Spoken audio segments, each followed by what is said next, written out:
one of the very favorite comments that I ever receive on here is from when I get a comment from a young person, like a teenager or somebody in their young 20s who says, "Thank you so much for what you are saying because I have been so confused. My parents raised me in the church. I know that none of this stuff, none of this connection with Trump is of Jesus or of God, but I just needed to hear an adult say that." And so that's why I do what I do, is because I want to try to clear up some of that confusion. So if you are somebody who was raised in the church and you were raised to believe that you're supposed to be kind to people and that being a follower of Jesus means actually embracing the life and the spirit and the humility and the servitude that Jesus taught, then you were raised right. So what has happened is with Trumpism is the evangelical community got stars in their eyes because they were promised political power. And unfortunately, they were promised it at the hands of somebody who is very spiritually dangerous. And I can say that because anytime that you have somebody who is sort of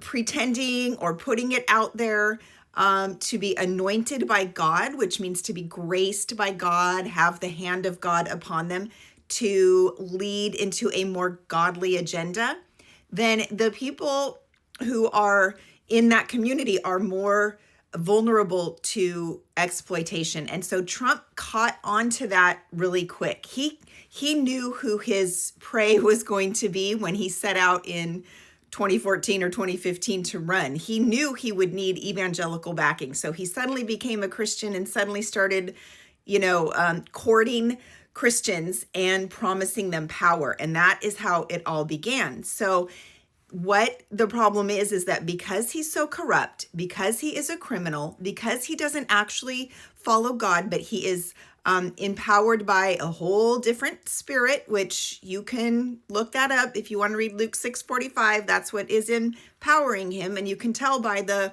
bullying and the harassment that comes out of his mouth. Because he is not actually empowered by God, but godly people or people who are professing God are following him, that is what is bringing in the confusion. So if you are a young person who was believed that you are supposed to embrace the teachings of Jesus and go out and do good into the world, hang on to that message and hang on to that belief, because what you are seeing is just an evangelical community who has been exploited by a very dangerous false leader, and it's causing a lot of harm and a lot of confusion. Hang on to the truth as you learned it, the truth of Jesus as you learned it initially.